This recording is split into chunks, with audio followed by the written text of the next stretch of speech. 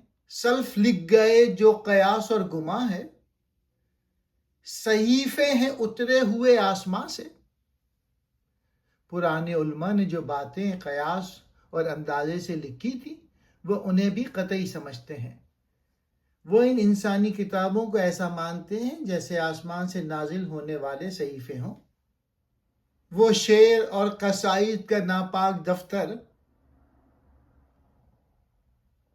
عفونت میں سنڈاس سے جو ہے بدتر، حالی ایسی شاعری پہ تنقید کرتے ہیں جو فحاشی، جھوٹ اور خوشامد سے بھری ہوئی ہو۔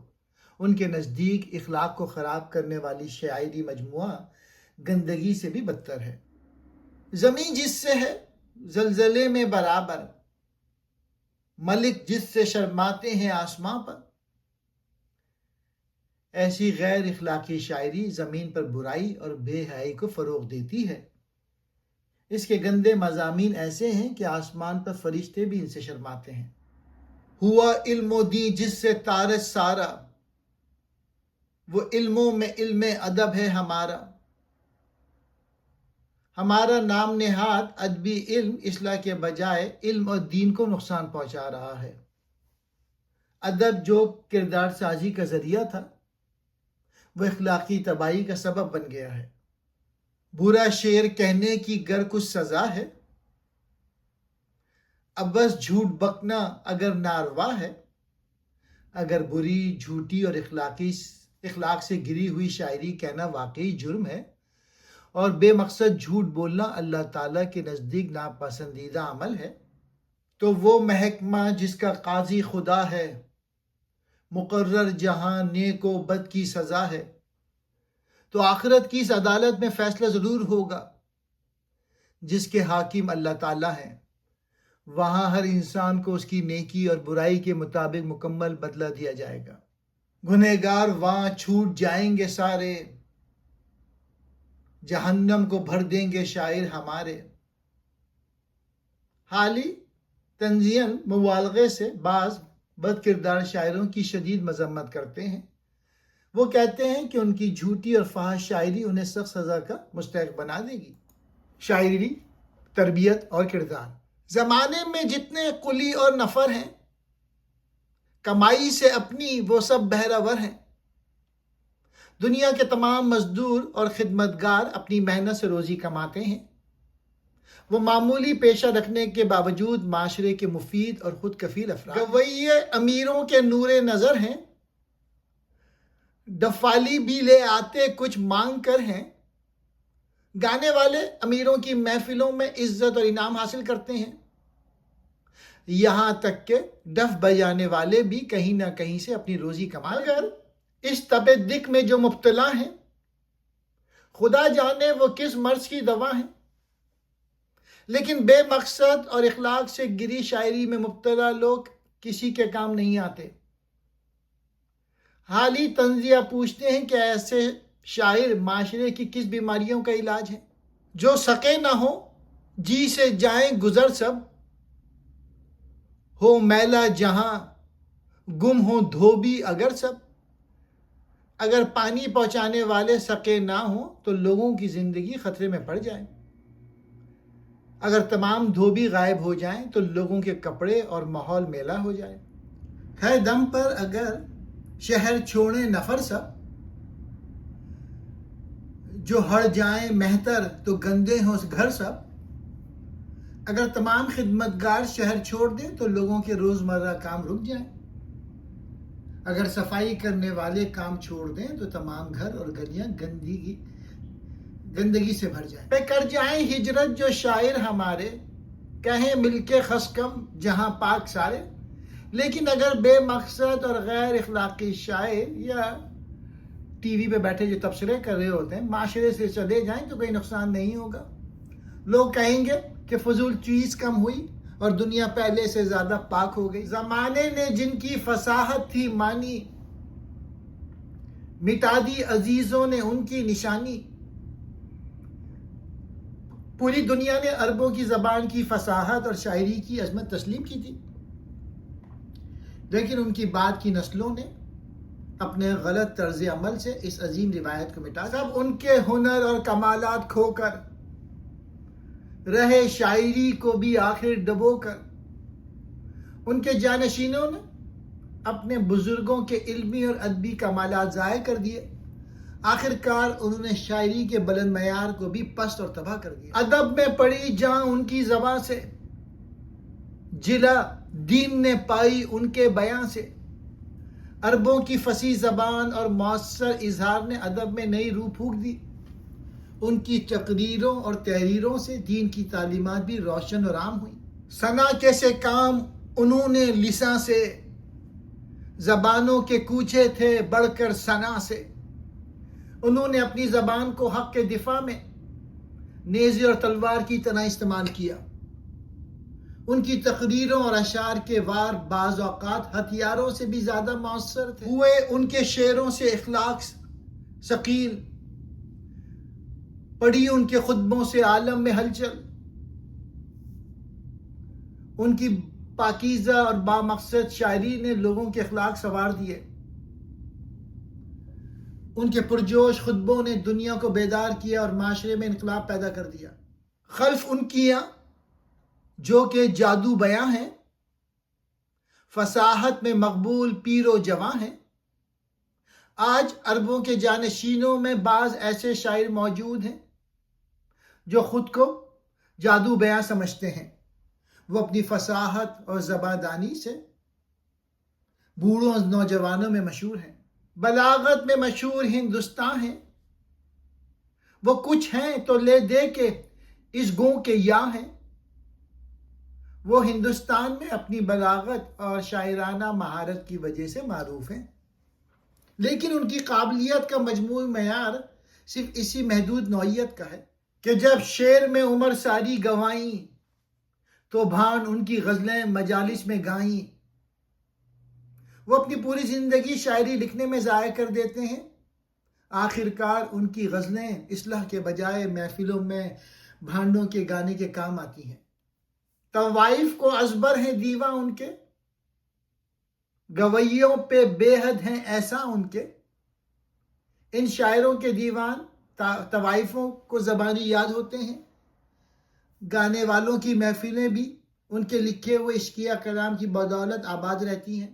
نکلتے ہیں تکیوں میں ارماں ان کے، ثنا خواں ہیں ابلیس و شیطاں ان کے. ان کی شاعری کے جذبات ناچ گانے اور بری صحبت کی محفلوں میں ظاہر ہوتے ہیں. ان کا کلام برائی پھیلاتا ہے، اس لیے ابلیس اور شیطان بھی ان سے خوش ہوتے ہیں. کہ عقلوں پہ پردے دیے ڈال انہوں نے، ہمیں کر دیا فارغ البال انہوں نے. ان شاعروں نے اپنی فحش اور غفلت پیدا کرنے والی شاعری سے عقلوں پہ پردے ڈال دیے. انہوں نے قوم کو حقیقی مسائل اور ذمہ داریوں سے بے فکر کر دیا. شریفوں کی اولاد بے تربیت ہے، تباہ ان کی حالت بری ان کی گت ہے. معزز خاندانوں کی اولاد مناسب تعلیم اور اچھی تربیت سے محروم ہے. اسی غفلت کی وجہ سے ان کی اخلاقی اور معاشرتی حالت تباہ ہو چکی ہے. کسی کو کبوتر اڑانے کی لت ہے، کسی کو بٹیریں لڑانے کی دھت ہے. کوئی نوجوان اپنا قیمتی وقت کبوتر اڑانے میں ضائع کرتا ہے، کسی کو بٹیریں لڑانے اور ایسے ہی بے فائدہ مشاغل کی عادت پڑ گئی ہے. چرس اور گانجے پہ شیدا ہے کوئی، مدک اور چنڈو کا رسیا ہے کوئی. کوئی چرس اور گانجے جیسی منشیات کا عادی ہو چکا ہے، کوئی دوسری نشاور چیزوں میں مبتلا ہو کر اپنی صحت و زندگی تباہ کر رہا ہے. سدا گرم انفار سے ان کی صحبت، ہر ایک رند و باش سے ان کی ملت. وہ ہمیشہ نادان، آوارہ اور برے کردار کے لوگوں کی صحبت میں رہتے ہیں.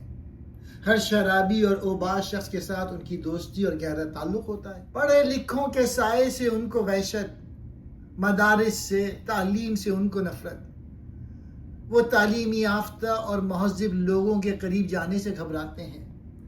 انہیں مدرسے، کتاب، استاد اور علم حاصل کرنے سے سخت نفرت ہے۔ کمینوں کے جرگے میں عمریں گوانی، انہیں گالیاں دینی اور آپ کھانی۔ وہ بری صحبت اور نالائق لوگوں کی محفلوں میں اپنی پوری عمر ضائع کر دیتے ہیں۔ ان کا کام دوسروں کو گالیاں دینا اور جواب میں خود گالیاں سننا رہ جاتا ہے۔ نہ علمی مدارس میں ہیں ان کو پاتے، نہ شائستہ جلسوں میں ہیں آتے جاتے۔ وہ نہ علمی درسگاہوں میں تعلیم حاصل کرتے ہوئے دکھائی دیتے ہیں اور نہ مہذب، مفید اور سنجیدہ مجالس میں شرکت کرنا پسند کرتے ہیں۔ بہ محلوں کی رونق میں جا کر بڑھاتے، پڑے پھرتے ہیں دیکھتے اور دکھاتے۔ البتہ وہ میلوں، نمائشوں اور بے مقصد اجتماعات کی رونق ضرور بڑھاتے ہیں۔ وہاں آوارہ پھرتے، دوسروں کو دیکھتے اور اپنی نمائش کرتے رہتے ہیں۔ کتاب اور معلم سے پھرتے ہیں بھاگے، مگر ناچ گانے میں ہیں سب سے آگے۔ وہ کتاب، استاد اور تعلیم سے دور بھاگنے کی کوشش کرتے ہیں، لیکن ناچ گانے اور فضول تفریح میں سب سے آگے دکھائی دیتے ہیں۔ اگر کیجئے ان پاک شہیدوں کی گنتی، ہوا جن کے پہلو سے بچ کر ہے چلتی۔ اگر ان بظاہر پاک لیکن حقیقت میں بد کردار نوجوانوں کو شمار کیا جائے تو ان کی حالت ایسی ہے کہ گویا ہوا بھی ان کے قریب سے بچ کر گزرتی ہے۔ ملی خاک میں جن سے عزت بڑوں کی، مٹی خاندانوں کی جن سے بزرگی، ان کے برے اعمال کی وجہ سے ان کے بزرگوں کی عزت خاک میں مل گئی۔ انہوں نے اپنے معزز خاندانوں کی نیک نامی اور عظمت بھی تباہ کر دی۔